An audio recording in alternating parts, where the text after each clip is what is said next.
Welcome to TalkAboutTopeka.com. I am Chris Schultz, your host. Joining me today in the studio, we're going to speak with Debbie Guilbault, the Executive Director of Positive Connections. This episode is brought to you by the WIBW channels, and it starts right now.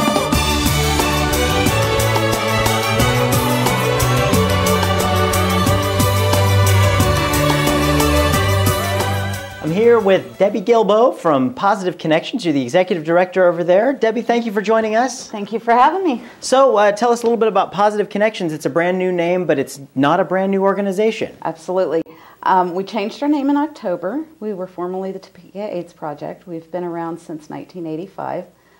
Started as an all-volunteer organization back then and have kind of moved forward. We changed the name primarily because we wanted to...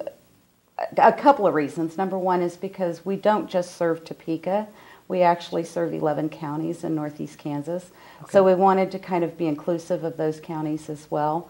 And then the other thing is that, you know, that it's still very hard a lot of times for people to walk into a place that has AIDS on the door, and not feel like everybody's watching them or whatever. So we kind of wanted to make it a little bit more low-key and a little bit less stressful for them to get in the door. Sure. So. And you guys have a whole lot of different programs. I mean, it's not just services for folks that have HIV or AIDS. It's actually, you have a whole gamut of things. Tell us a little bit about what you guys do. We do. We do have the HIV positive case management for people who are HIV positive. That's just a small part of what we do. We also have several prevention programs that we are currently operating. We have one that targets injection drug users. We have a couple that target high-risk populations such as men who have sex with men, high-risk heterosexuals, people who are incarcerated. We go out to the prison on a consistent basis. We also do presentations and work with the substance abuse treatment centers here in town. We also do free HIV testing, and our test is designed so that you find out your results at the same time that you come in and get the test. So it's about a 45-minute process. The test results themselves take about 20 minutes to process and everything, and then if by chance somebody comes back and is positive, that's a preliminary positive, and then we do a confirmatory test after that. Sure. And then we also, at that same time, connect them with services so that they're not alone while they're waiting for those results. Well, how does that fit together? I mean, like you say, I go in to get a test, and what do I do? What do you guys do? Do you have needles, or how does that work? Well, the test that we use is a rapid test. It's a little finger puncture like you're doing a blood sugar test. It's basically the same thing, and then we take that, we put that into a little test tube type of thing, and it processes in about 20 minutes. And while that process is taking place, we'll sit down with you and talk about what risks you've had, where you may have put yourself at risk without knowing it, or where you may have put yourself at risk knowing it. And then what kinds of steps you could do to reduce your risk.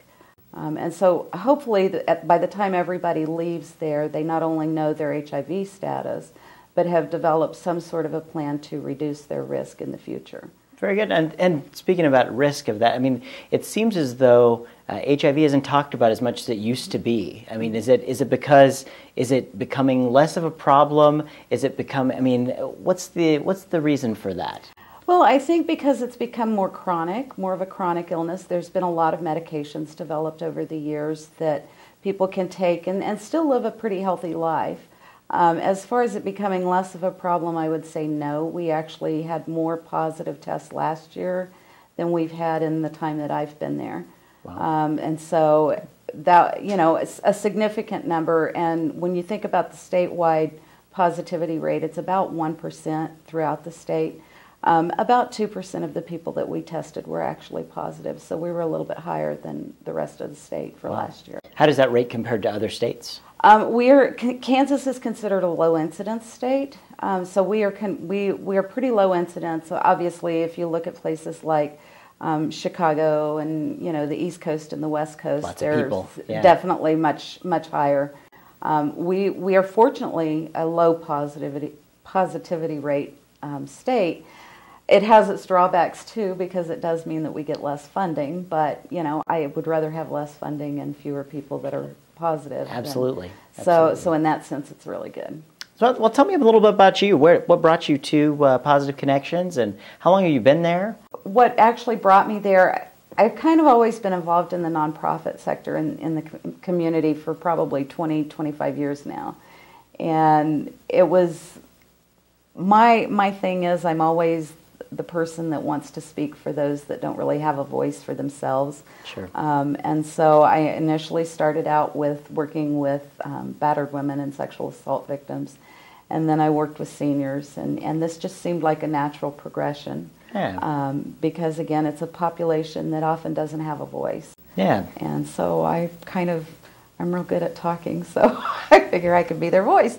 Well, I'll tell you what. Thank you. Our time's running out. Thank you for talking with us today. Absolutely. I can't let you leave until we do our time-honored test here at Talk About Topeka. It is the 60-second lightning round. I have a whole bunch of questions here. We try and get through as many of them as possible. Your job is to give us the top answer that pops to your head as quickly as you can. This all right? is like one of those psychological test things. That's right. That's right. But we didn't put that much thought into it, so really, it's definitely not that kind of a test. But all right, so let's put 60 seconds on the clock and let's rock and roll. What do you think of traffic in Topeka? It's not as bad as it can be some places. All right. When was the last time you visited the Capitol building? Ooh, that's been a while. Legislative Day, probably a couple of years ago. What's the favorite thing to do on a Friday night in Topeka? Okay, you're going to think I'm really boring. Spend time with my grandkids and hang out at home. All right. What's your favorite local restaurant? Ooh, anything Mexican. Probably Pepe and Chelas.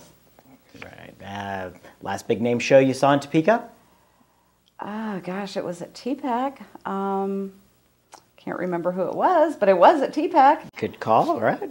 Your favorite charitable organization in Topeka? Well, of course, Positive Connections. Good choice. All right. And on a scale of 1 to 10, rate my hair. Your hair is definitely a 10 today. Thank you. Mine's probably a 1, but you know. It's windy outside. And what did you have for lunch today? I haven't had lunch. Oh, all right. And that is time for us today. Debbie, thank you so much for joining us. Absolutely. I really appreciate it. Come back and give us an update of what's going on with Positive Connections. Will do. Thanks a lot. All right. Thank you. A huge thanks to Debbie Guilbault for joining us here in the studio today.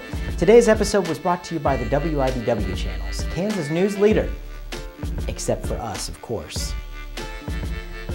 If you liked what you saw today, please do us a favor. Like us on Facebook, follow us on Twitter, and share our videos with your friends. We'd really appreciate it. Until next time, I'm Chris Schultz. Remember, keep talking about Topeka.